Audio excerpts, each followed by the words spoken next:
Now available in paperback and Kindle. Vampires stalk the darkness of the Eternal Night. Get your copy of Eternal Night in paperback and Kindle on Amazon.com.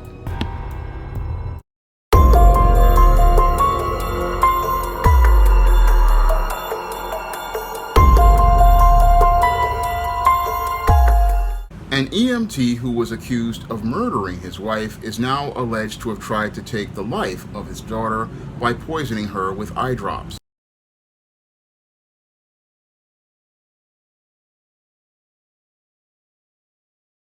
Well, new tonight, the Gaston County man accused of killing his wife with eye drops in 2018, then setting a helicopter on fire and faking his own kidnapping, is facing more charges tonight. Court documents just show the new allegations against Joshua Hunsucker include poisoning his child and harassing the parents of his late wife. WCNC Charlotte's Jesse Pierre has been going through the newly obtained court documents all day. Jesse, a lot of disturbing but new details there in that paper there. That's right. Now, according to court documents, Joshua Hunsucker's 11-year-old daughter was hospitalized last year, and the same substance found in eye drops that killed Stacey Robinson Hunsucker, his late wife, was also found in his daughter's system. Now, documents say Hunsucker's goal was to try to take the heat of the murder accusation off of him and to pin it on Stacey's parents. Now, with all of these new accusations and charges, prosecutors want Hunsucker's bond revoked. Joshua Hunsucker back behind bars, now facing 4 counts of intimidating a witness and 4 counts of obstruction of justice. This is on top of the first-degree murder and insurance fraud charges he is facing in the death of his wife, Stacey Robinson Hunsucker, in September of 2018. 2 days after her death, Hunsucker filed to collect on her $250,000 life insurance policy. Hunsucker was arrested in December of 2019. Prosecutors say he poisoned her over time with a deadly amount of a component found in eye drops. He had been out on a $1.5 million bond since December of 2019 with electronic monitoring. Prosecutors now wanting that bond revoked. According to new court documents, in February of 2023, Hunsucker is accused of poisoning his daughter by using the same substance that killed his wife. Attorneys say this was an attempt to pin his wife's murder on his in-laws. Prosecutors also note several incidents of harassment and intimidation. This includes Hunsucker routinely taking pictures or videos of Stacey's parents, the Robinsons, driving by their home, sitting in the parking lot of the church the Robinsons attend, and making inappropriate gestures at them. Many of these actions done in front of his daughters. His behavior towards the Robinsons was noted to have become more and more aggressive. Now, prosecutors filed a motion for Hunsucker's bond to be revoked. The state says it is concerned that Hunsucker's dangerous actions will continue to escalate. Now, Hunsucker could be back in front of a judge as early as next week on this motion. I did reach out to attorneys on both sides of this case, but have not heard back yet. Now, you can find more details on this case, including a detailed timeline, now on WCNC.com. Back to you guys. Now, in this alleged incident that took place in North Carolina, former EMT Joshua Lee Hunsucker was alleged to have been believed to attempt to murder his daughter by poisoning her with eye drops. Now, this latest attempt on the life of a member of Joshua Lee Hunsucker's family isn't the first one that Joshua Lee Hunsucker has alleged to have participated in. Back in 2018, Joshua Lee Hunsucker is alleged to have murdered his wife by poisoning her with eye drops in a similar fashion in an effort to try to get insurance money as related to her death. And after allegedly taking the life of his wife and collecting this insurance money, he had her body cremated, and people began to investigate that case. And after the police invested that case, they charged Joshua Lee Hunsucker with first-degree murder. And what I found to be quite interesting about this whole allegation of first-degree murder is that Joshua Lee Hunsucker was not locked up and taken into custody. No, he was placed on house arrest, which shows me the impact of white privilege on society, because any other black man who had committed this type of crime would have been in jail and in custody for participating in a murder. However, Joshua Lee Hunsucker, due to his white privilege, was allowed to continue to be free under house arrest to look to possibly take the life of his own 11-year-old daughter in a case where he was hoping to pin all of these murders all on the members of his family as related to his in-laws. Now, this entire situation is quite troubling because the DA now is trying to revoke the whole house arrest situation of Joshua Lee Hunsucker and get him into custody. However, had they wound up putting this man into custody, it possibly could have kept this man from looking to take the life of his daughter and look to participate in more murders of members of his family. Now, the police in North Carolina see this whole behavior of Joshua Lee Hunsucker as an isolated incident, but when I take a critical examination of the alleged actions of Joshua Lee Hunsucker, they definitely fit the pattern and profile for beta males that I talk about in my book, The Man Crisis. And it's clear to me that Joshua Lee Hunsucker is one of these beta males who definitely is living in a rose-colored reality where he's detached and disconnected from the people in his life because he has absolutely no love for those people, and he has no love for those people because he doesn't see them as people. And because he doesn't see them as people that he loves and cares about, he doesn't regard their lives because these people are objects. And because he sees people as objects, he sees them as a way to get from one station in life to the next. And that's possibly one of the reasons was for the possible motive for murdering his wife. He saw his wife's life as having no value outside of what he could get for the insurance because he had basically commodified human life. And because he had commodified human life, he planned with malice of forethought to take the life of his wife back in 2018 and then hoped to be able to cash in on the insurance money and hope to get away with it because of his white privilege.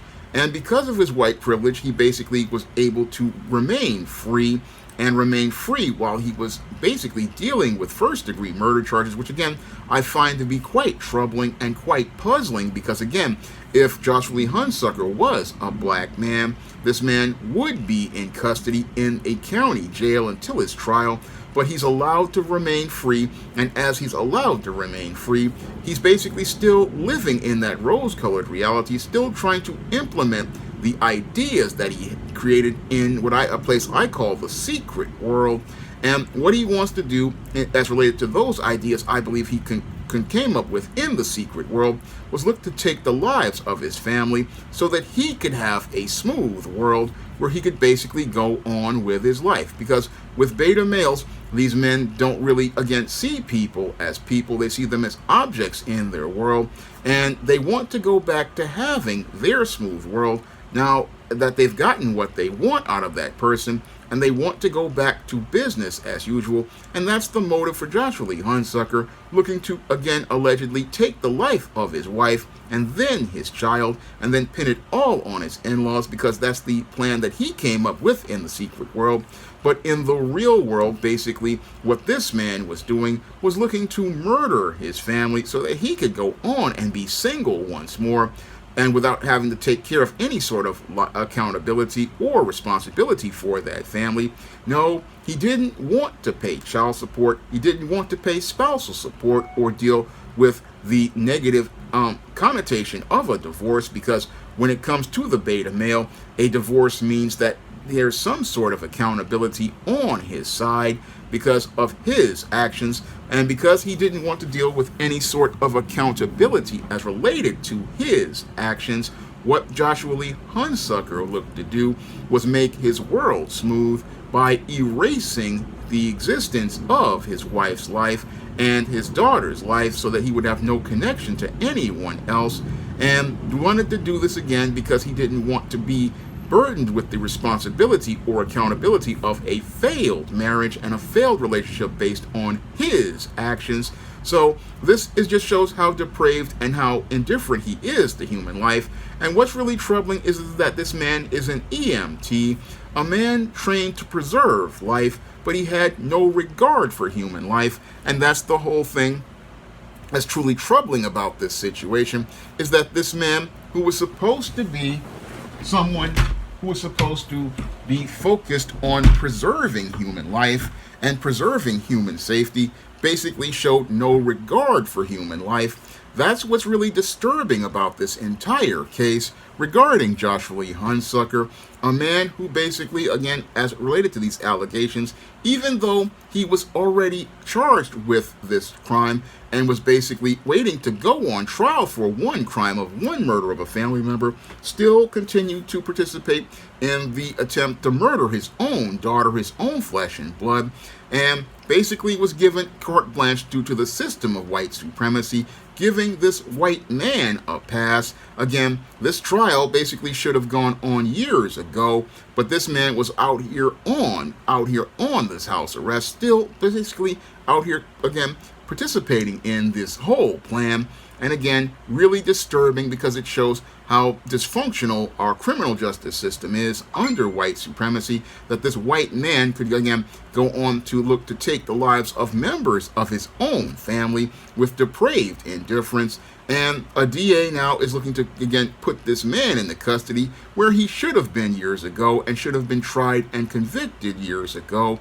This man was a clear and present danger to people, but again, because of white supremacy and white privilege, he got a huge pass to again continue committing crimes that were of a heinous and egregious nature. And hopefully the DA will possibly again actually do their job and put this toxic beta male inside of a penitentiary where he can try to find ways to try to pull these games on inmates like Bubba, Tiny, Roscoe, Big Dave, Melvin, and Mr. Sprinkles, and they will give him a beatdown. And after they give him a beatdown, they will basically show him how it works in the penitentiary, and he definitely possibly will be needing an EMT to take care of his front side and his backside as they trade him for Little Debbie snack cakes, ramen noodles, packets of Crystal Light lemonade, packets of Crystal Light tea, off-brand orange drink, off-brand lemon lime drink, off-brand grape drink, off-brand fruit punch, off-brand blueberry drink, off-brand apple juice, off-brand Oreo cookies, off-brand lemon cookies, off-brand duplex cookies, off-brand vanilla wafers, off-brand ginger snaps, Hunt's snack pack puddings, hot and sour pickles, beef summer sausage, jalapeno peppers, prison chips, and all of the items of the commissary. And as they wind up stuffing the front side and the back side with summer sausage, they will basically be turning this dude out. And after they wind up turning this dude out, Mr. Sprinkles is gonna come in and wind up spraying his front side and his back side with special sauce. Then Mr. Sprinkles is gonna bend him over and then wind up telling the guys from Cell Block D over to go check out this guy's backside as he splits the cheeks open and shows everyone his backside looking like the inside of a Louisiana crunch cake. And that's where this guy, Joshua Lee Hunsucker, who basically thought he was the big monster as related to his family, will find out how much of a wimp he actually is after they break him down inside of that penitentiary. And after they break him down inside of that penitentiary, he will regret the day he looked to take the life of his family, because they're going to be taking his dignity inside of that penitentiary.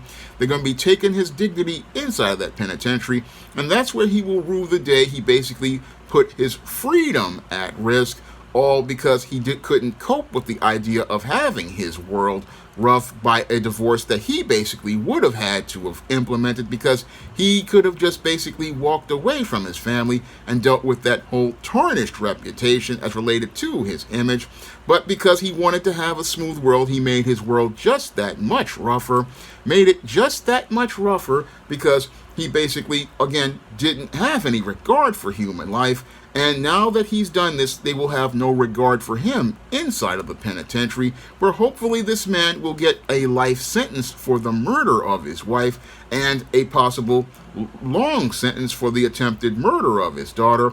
Because if these allegations are true, this man truly is a monster that basically, again, fits all the patterns of antisocial behavior that I talk about in my book, The Man Crisis, as related to the rose-colored reality that beta males live in, and the just twisted ideas that they have in that world that they try to bring to the real world. However, when they try to bring those twisted ideas they have in the secret world to the real world, this is where they have to deal with real-world consequences, and this is where a beta male goes from having his intangibles like his dignity, his self-respect, and his freedom to basically winding up becoming someone who doesn't have those privileges.